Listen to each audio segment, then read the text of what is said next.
Gold पर बड़ी भविष्यवाणी, आने वाला है भूचाल। दुनिया भर में बढ़ती आर्थिक अनिश्चितता, जियोपॉलिटिकल तनाव और युद्ध जैसे हालात के बीच निवेशकों का भरोसा एक बार फिर से सोने पर लौटता हुआ दिख रहा है। शेयर बाजार में उतार चढ़ाव और करेंसी कमजोरी के बीच गोल्ड लगातार सुरक्षित निवेश यानी कि सेफ हेवन के रूप में उभर कर सामने आ रहा है। इसी बीच वॉल स्ट्रीट की दिग्गज वित्तीय संस्था गोल्डमैन सैक्स ने गोल्ड मार्केट को लेकर एक ऐसी बड़ी भविष्यवाणी कर दी है जिसने पूरी दुनिया के निवेशकों का ध्यान अपनी ओर खींच लिया है और बाजार में नई हलचल पैदा कर दी है। बताएंगे रिपोर्ट के बारे में सब कुछ, लेकिन उससे पहले चलिए जान लेते हैं गोल्ड और सिल्वर का ताजा रेट क्या है। तो आज MCX पर गोल्ड और सिल्वर में गिरावट देखी जा रही है। MCX पर गोल्ड 5 जून वाला कॉन्ट्रैक्ट अपने पिछले क्लोज से करीब 106 रुपए की गिरावट के साथ 1,59,900 रुपए प्रति 10 ग्राम पर ओपन हुआ। तो वहीं MCX सिल्वर 3 जुलाई कॉन्ट्रैक्ट अपने पिछले क्लोज से 1,990 रुपए की गिरावट के साथ 2,72,275 रुपए प्रति किलोग्राम पर ओपन हुआ। कारोबार के दौरान गोल्ड ने 1,59,533 रुपए प्रति 10 ग्राम का लो, तो सिल्वर ने 2,71,974 रुपए प्रति किलोग्राम का लो बनाया। अब आते हैं रिपोर्ट पर। तो रिपोर्ट के मुताबिक आने वाले महीनों में सोने की कीमतों में एक बार फिर से बड़ी तेजी देखने को मिल सकती है। यानी जो निवेशक हाल की गिरावट से परेशान थे, उनके लिए यह खबर एक राहत लेकर आ सकती है।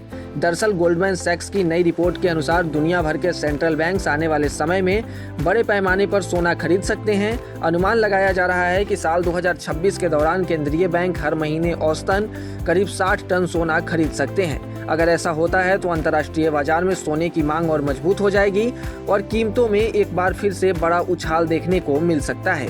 अब सवाल यह है कि आखिर दुनिया भर के सेंट्रल बैंक्स इतना ज्यादा सोना खरीद क्यों रहे हैं? इसके पीछे सबसे बड़ी वजह है बढ़ती ग्लोबल अनसर्टेनिटी। कई देशों के बीच जियोपॉलिटिकल कॉन्फ्लिक्ट्स, लगातार बढ़ता इन्फ्लेशन और ग्लोबल इकोनॉमी को लेकर अनिश्चितता ने दुनिया भर के बैंकों को सतर्क कर दिया है। ऐसे समय में सेंट्रल बैंक्स अपने फॉरेन एक्सचेंज रिजर्व्स को सुरक्षित रखने के लिए सोने पर भरोसा बढ़ा रहे हैं, क्योंकि सोना को हमेशा से सेफ हेवन एसेट माना जाता है, यानी ऐसा निवेश जो मुश्किल और अनिश्चितता के समय में सुरक्षा की गारंटी देता है। वहीं वर्ल्ड बैंक काउंसिल की रिपोर्ट भी इसी ट्रेंड को सपोर्ट करती है। रिपोर्ट के मुताबिक इस साल की पहली तिमाही में दुनिया भर के सेंट्रल बैंक्स ने 240 टन से ज्यादा सोना खरीदा, जबकि सिर्फ मार्च महीने में औसतन खरीदारी करीब 60 टन तक पहुंच गई थी। यह पहले के मुकाबले काफी बड़ा जंप है, जो साफ दिखाता है कि ग्लोबल लेवल पर गोल्ड रिजर्व्स तेजी से बढ़ाए जा रहे हैं। हालांकि दूसरी तरफ हाल ही के महीनों में सोने की कीमतों में गिरावट भी देखने को मिली है।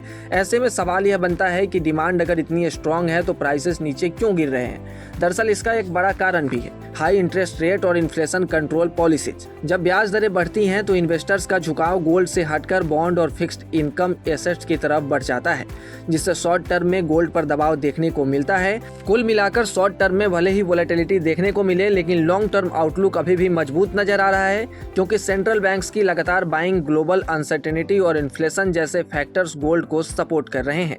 और इन्वेस्टर्स की नजर अब इस बात पर रहेगी कि आने वाले महीनों में सेंट्रल बैंक्स की खरीदारी कितनी तेज होती है और क्या सोना एक बार फिर अपने पुराने रिकॉर्ड्स लेवल को छू सकता है या नहीं। आपको क्या लगता है? कमेंट सेक्शन में जरूर बताएं और ऐसे ही तमाम अपडेट्स और शेयर मार्केट से जुड़ी तमाम जानकारी के लिए बने रहें गुड रिटर्न्स डिजिटल के साथ।